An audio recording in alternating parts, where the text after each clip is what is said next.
So we don't have a whole lot of battery, so my message is urgent and we need to get right to it. Today was a good day for the most part. A little on the slow side as far as a Saturday would be concerned, but we had a bunch of rain yesterday, a couple inches of rain actually from that hurricane that has been rolling up the East Coast. But yeah, a little bit slower day. It was really nice out today, so I'm sure folks are taking advantage of the good weather. Something that I wanted to share with you guys today was a story that I heard from a couple that came into the store, and I think it's important to share this message. You know, and there may be some misconceptions in there, but I think it's important to get this information out there. And I'm probably going to do some more research, and as time goes on, I'd like to make this video kind of like a document or learning tool for folks, so that they can, you know, avoid potentially the same mistake that these folks had made. So they've been in the hobby for a very long time.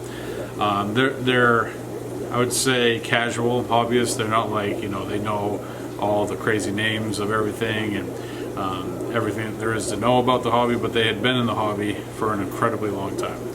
And they were getting ready to go on vacation.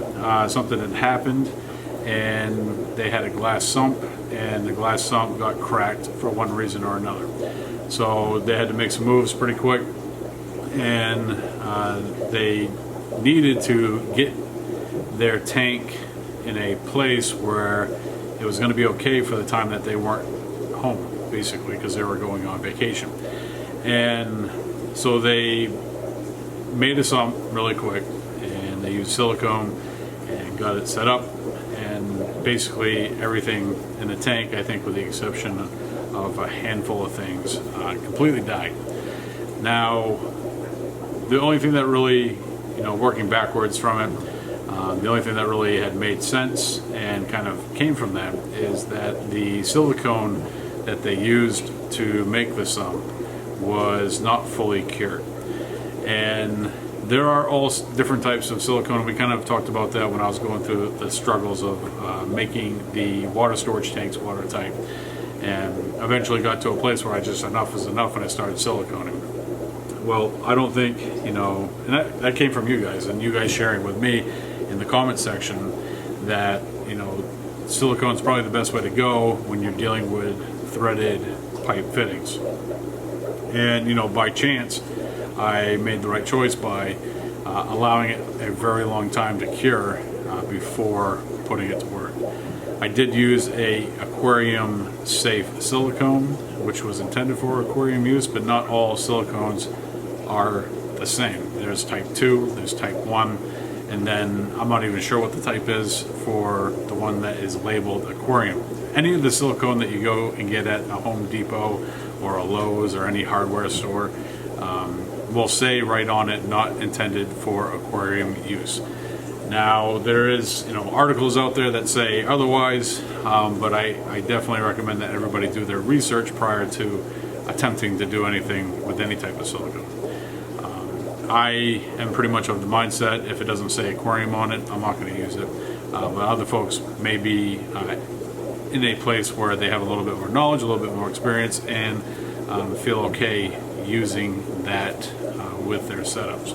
Now, the reality of it is that they used a large amount of silicone when they were putting their sump together quickly.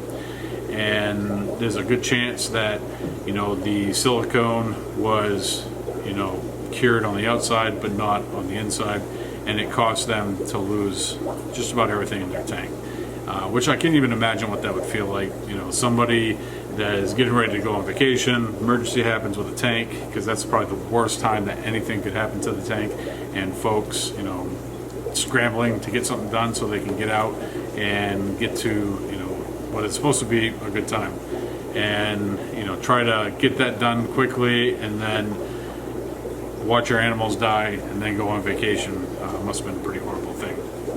One of the animals that they had mentioned in the conversation that they had lost was a yellow tang, and they had had that tang for 15 years, and it had perished during that whole event. So what I want this video to become, obviously, is a public service announcement.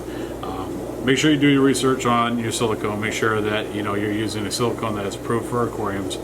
There is information out there that says otherwise, that a certain type may be okay to use, one type you want to stay away from.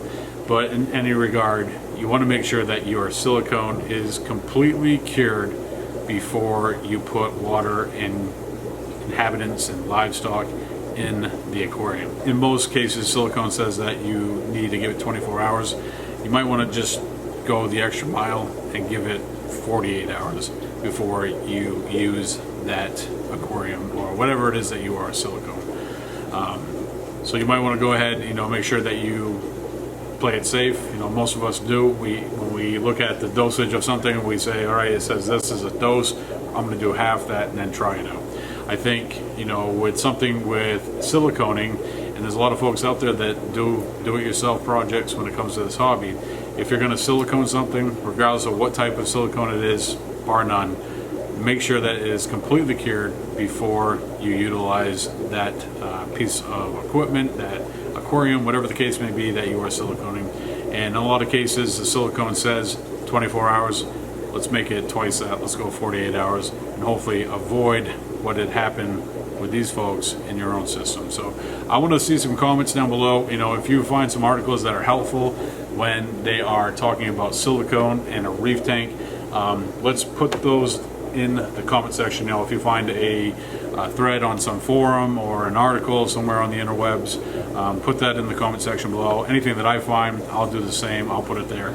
And hopefully this can kind of be a living document for somebody that's in a pinch, that needs to find some information really quick on what is good and what works and what doesn't, and utilize this video as a living document to help them be informed. So folks, that's going to do it for this one. Thank you so much for joining me. I'll see you next time right here with a brand new video. Peace.